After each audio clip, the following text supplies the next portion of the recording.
Voice of മുജീബിലേക്ക് ഏവർക്കും സ്വാഗതം. IPL-ൽ ഇന്ന് 4-ാം സ്ഥാനത്തുള്ള രാജസ്ഥാൻ റോയൽസും 5-ാം സ്ഥാനത്തുള്ള ഗുജറാത്ത് ടൈറ്റൻസും തമ്മിലുള്ള ബലാബലന്മാരുടെ മത്സരമായിരുന്നു. സ്വന്തം തട്ടകത്തിൽ ടോസ് ലഭിച്ച രാജസ്ഥാൻ റോയൽസ് ഇന്ന് ഗുജറാത്ത് ടൈറ്റൻസിന്റെ ബാറ്റിംഗ് നയിക്കുന്നു. ക്യാപ്റ്റൻ ശുഭ്മാൻ ഗില്ലിന്റെയും സായ് സുദർശന്റെയും വാഷിംഗ്ടൺ സുന്ദറിന്റെയും ബലത്തിൽ 20 ഓവറിൽ 4 വിക്കറ്റ് നഷ്ടത്തിൽ 229 റൺസ് നേടിയെടുക്കുന്നു. മറുപടി ബാറ്റിങ്ങിനിറങ്ങിയ രാജസ്ഥാൻ റോയൽസിന് പെട്ടെന്ന് തന്നെ വിക്കറ്റുകൾ നഷ്ടമാകുന്നു. എന്നാൽ ഒരറ്റത്ത് സൂര്യവംശിയുടെ ആക്രമണ ബാറ്റിങ്ങും കാണാനിടയായി.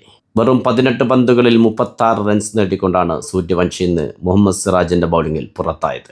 7 ഓവർ പിന്നിടുമ്പോൾ 3 വിക്കറ്റ് നഷ്ടത്തിൽ 86. 6 പന്തിൽ 16 റൺസുമായി രവീന്ദ്ര ജഡേജയും 9 പന്തിൽ 24 റൺസുമായി ധ്രുവ് ജുറലുമാണ് ക്രീസിലുള്ളത്. ഇരു ടീമിനും ഒരുപോലെ ജയസാധ്യത കൽപ്പിക്കപ്പെടുന്ന അന്തരീക്ഷം. അവിടെയാണ് റാഷിദ് ഖാൻ തൻ്റെ ആദ്യ ഓവർ എറിയാനെത്തുന്നത്. സ്ട്രൈക്കിലുള്ളത് രവീന്ദ്ര ജഡേജ. ആദ്യ ബോൾ ഡോട്ടാവുന്നു. സെക്കൻഡ് ബോളിൽ ഒരു സിംഗിൾ എടുത്ത് സ്ട്രൈക്ക് ധ്രുവ് ജുറലിലേക്ക് കൈമാറുന്നു. അടുത്ത പന്തിൽ ജുറൽ ക്ലീൻ ബൗൾഡ് ആകുന്നു. മനോഹരമായൊരു വിക്കറ്റ് നേട്ടത്തിലൂടെ രാജസ്ഥാൻ റോയൽസിനെ സമ്മർദ്ദത്തിലേക്ക് തള്ളിവിടുന്നു. പിന്നീട് ക്രീസിലെത്തുന്നത് ഫെരേരയാണ്. രാജസ്ഥാൻ റോയൽസ് വെറും 1 കോടിക്ക് സ്വന്തമാക്കിയ താരം. ഈ ടൂർണമെന്റിലുടനീളം ഫിനിഷറുടെ റോൾ വളരെ കൃത്യമായി നടപ്പിലാക്കിയിട്ടുള്ള ബാറ്റർ ഫെരേര ക്രീസിലെത്തുന്നു. റാഷിദ് ഖാന്റെ നേരിട്ട് ആദ്യ പന്ത് തന്നെ ബൗണ്ടറിയിലേക്ക് പറത്തുന്നു. റാഷിദ് ഖാൻ ആ സമയത്ത് ഫെരേരയെ നോക്കി ഒരു പുഞ്ചിരി പാസ്സാക്കുന്നുണ്ട്. വിക്കറ്റ് വീണ് സമ്മർദ്ദത്തിൽ നിൽക്കുമ്പോൾ ബൗണ്ടറിയോടെ തുടങ്ങാൻ അത് കഴിവുള്ളവനെ സാധിക്കൂ എന്ന അർത്ഥത്തിൽ തന്നെയായിരുന്നു ആ പുഞ്ചിരി.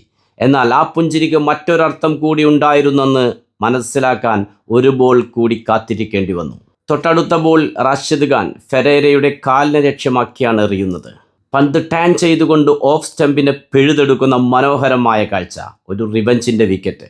അതെ, റാഷിദ് ഖാൻ്റെ ആ പുഞ്ചിരിക്ക് ഒരു റിവഞ്ചിൻ്റെ അർത്ഥം കൂടി ഉണ്ടായിരുന്നെന്ന് മനസ്സിലാക്കാൻ ഫെരേരയ്ക്ക് 1 ബോൾ കൂടി കഴിയേണ്ടി വന്നിരുന്നു. അതെ, റാഷിദ് ഖാൻ്റെ ആ 2 വിക്കറ്റ് നേട്ടം തന്നെയാണ് ഇന്ന് രാജസ്ഥാൻ റോയൽസിനെ മത്സരത്തിൽ നിന്ന് തുടച്ചു നീക്കിയത് എന്നതിൽ സംശയമില്ല. റാഷിദ് ഖാൻ ഇന്ന് നേടിയ 4 വിക്കറ്റുകളിൽ 3 ക്ലീൻ ബൗൾഡുകളായിരുന്നു. രവീന്ദ്ര ജഡേജയെ LBയിൽ കുരുക്കിയാണ് പുറത്താക്കിയത്. 4 ഓവറിൽ വെറും 33 റൺസ് മാത്രം വിട്ടുകൊടുത്ത് 4 വിക്കറ്റുകൾ നേടി രാജസ്ഥാൻ റോയൽസിന്റെ പരാജയം ഉറപ്പിച്ച ബൗളിംഗ് പ്രകടനവുമായി തിളങ്ങിയ റാഷിദ് ഖാൻ തന്നെയാണ് ഇന്നത്തെ കളിയിലെ താരമായി തിരഞ്ഞെടുക്കപ്പെട്ടത്. സ്പിന്നർമാരെ കൂടുതൽ തുണക്കുന്ന പിച്ച് തന്നെയായിരുന്നു ഇന്ന്. ടോസ് നഷ്ടപ്പെട്ട് ബാറ്റിങ്ങിന് അയക്കപ്പെട്ട ഗുജറാത്ത് ടൈറ്റൻസിന് പക്ഷേ മികച്ചൊരു തുടക്കമാണ് എന്ന് സായ് സുദർശനും ക്യാപ്റ്റൻ ശുഭ്മാൻ ഗില്ലും നേടിയത്. 36 പന്തുകളിൽ 55 റൺസുമായി സായ് സുദർശൻ പുറത്താകുന്നത് 11-ാം ഓവറിലാണ്. 118 റൺസിൻ്റെ ഒരു പാർട്ട്ണർഷിപ്പ് പടുത്തുയർത്തിയാണ് സായ് സുദർശൻ പുറത്തായത്. ക്യാപ്റ്റൻ ഗിൽ 44 പന്തുകളിൽ 3 സിക്സും 9 ഫോറും അടക്കം 84 റൺസ് എടുത്താണ് പുറത്തായത്. ഒരു പക്ഷേ സെഞ്ചുറിയിലേക്ക് നീങ്ങുമെന്ന് തോന്നിപ്പിച്ച ഘട്ടത്തിലായിരുന്നു ഗില്ലിൻ്റെ വിക്കറ്റ് നഷ്ടമായത്. വാഷിംഗ്ടൺ സുന്ദർ 37 റൺസ് നേടി കരുത്തുകാട്ടി. സായ് സുദർശൻ ഇന്നത്തെ 50-യിലൂടെ റൺ വേട്ടക്കാരിൽ 5-ാം സ്ഥാനത്തേക്ക് എത്തുന്നു. ക്യാപ്റ്റൻ ഗിൽ 84 റൺസ് പ്രകടനത്തോടെ റൺ വേട്ടക്കാരിൽ 4-ാം സ്ഥാനത്തേക്കും എത്തുന്നു. ഗുജറാത്ത് ടൈറ്റൻസിന്റെ താരങ്ങൾ ഒട്ടനവധി നേട്ടങ്ങൾ ഉണ്ടാക്കിയ മത്സരമായിരുന്നു ഇന്നത്തേത്. റബാദ 2 വിക്കറ്റുകൾ നേടിക്കൊണ്ട് വിക്കറ്റ് വേട്ടക്കാരിൽ 1-ാമതെത്തുന്നു. 17 വിക്കറ്റ് നേട്ടത്തോടെ 1-ാം സ്ഥാനത്തുണ്ടായിരുന്ന ഭുവനേഷ് കുമാറിനെയും കംബോജിനെയും പിന്നിലാക്കിക്കൊണ്ടാണ് 18 വിക്കറ്റ് നേട്ടത്തോടെ 1-ാം സ്ഥാനത്തേക്ക് റബാദ എത്തിപ്പെട്ടത്. രാജസ്ഥാൻ റോയൽസ് എല്ലാ സീസണുകളിലെ പോലെ ഇത്തവണയും ജയിച്ചു തുടങ്ങി അവസാന മത്സരങ്ങളെല്ലാം പരാജയപ്പെട്ടുകൊണ്ട് പിറകോട്ട് വരുന്ന കാഴ്ചയാണ് കാണുന്നത്. 4-ാം സ്ഥാനത്തുണ്ടായിരുന്ന രാജസ്ഥാൻ റോയൽസ് ഇന്നത്തെ പരാജയത്തോടെ 5-ാം സ്ഥാനത്തേക്ക് ഇറങ്ങിയെങ്കിൽ 5-ാം സ്ഥാനത്തുണ്ടായിരുന്ന ഗുജറാത്ത് ടൈറ്റൻസ് ഇന്നത്തെ വിജയത്തോടെ നേരെ ചെന്നെത്തുന്നത് ഹൈദരാബാദിനും പിറകിലായിക്കൊണ്ട് 2-ാം സ്ഥാനത്തേക്കാണ്. ഹൈദരാബാദിനും ഗുജറാത്തിനും പോയിന്റ് 14 തന്നെയാണ്. രാജസ്ഥാൻ റോയൽസിന് വേണ്ടി ബൗളിങ്ങിൽ രവീന്ദ്ര ജഡേജയും യാഷ് രാജ് പുഞ്ചയുമാണ് അല്പമെങ്കിലും മികവുറ്റ പ്രകടനം കാഴ്ചവെച്ചത്. യാഷ് 4 ഓവറിൽ 37 റൺസിന് 1 വിക്കറ്റ് നേടിയപ്പോൾ രവീന്ദ്ര ജഡേജ 4 ഓവറിൽ 34 റൺസ് വിട്ടുകൊടുത്ത് 1 വിക്കറ്റ് നേടുകയുണ്ടായി.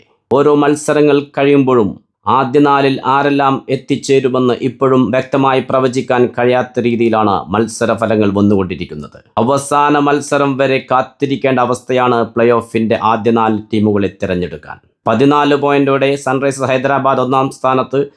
അതേ 14 പോയിന്റോടെ 2-ാം സ്ഥാനത്ത് ഗുജറാത്ത്, 3-ാം സ്ഥാനത്തുള്ള പഞ്ചാബിന് 13 പോയിന്റ്, 4-ാം സ്ഥാനത്തുള്ള RCBക്ക് 12 പോയിന്റ്, 5-ാം സ്ഥാനത്തുള്ള രാജസ്ഥാൻ റോയൽസിനും 12 പോയിന്റ് തന്നെയാണ്. 6-ാം സ്ഥാനത്തുള്ള CSKക്ക് 10 പോയിന്റുമാണ്. 7-ാം സ്ഥാനത്തുള്ള കൊൽക്കത്ത 9 പോയിന്റുമാണ്. ഈ 7 ടീമുകൾക്ക് തന്നെയാണ് നിലവിൽ പ്ലേ ഓഫ് കളിക്കാൻ സാധ്യത കൽപ്പിക്കപ്പെടുന്നത്. ആരെല്ലാം അവസാന 4-ലെത്തും ഇനിയും കാത്തിരിക്കേണ്ടിയിരിക്കുന്നു. പുതിയ ക്രിക്കറ്റ് വിശേഷങ്ങളുമായി നിങ്ങളിലേക്ക് വീണ്ടും എത്തും. നിങ്ങളുടെ സ്വന്തം വോയിസ് ഓഫ് മുജീബ്. ചാനൽ ആദ്യമായി കാണുന്നവർ സബ്സ്ക്രൈബ് ചെയ്യുക, ലൈക്ക് ചെയ്യുക, നിങ്ങളുടെ അഭിപ്രായങ്ങൾ കമൻ്റായി രേഖപ്പെടുത്തുക.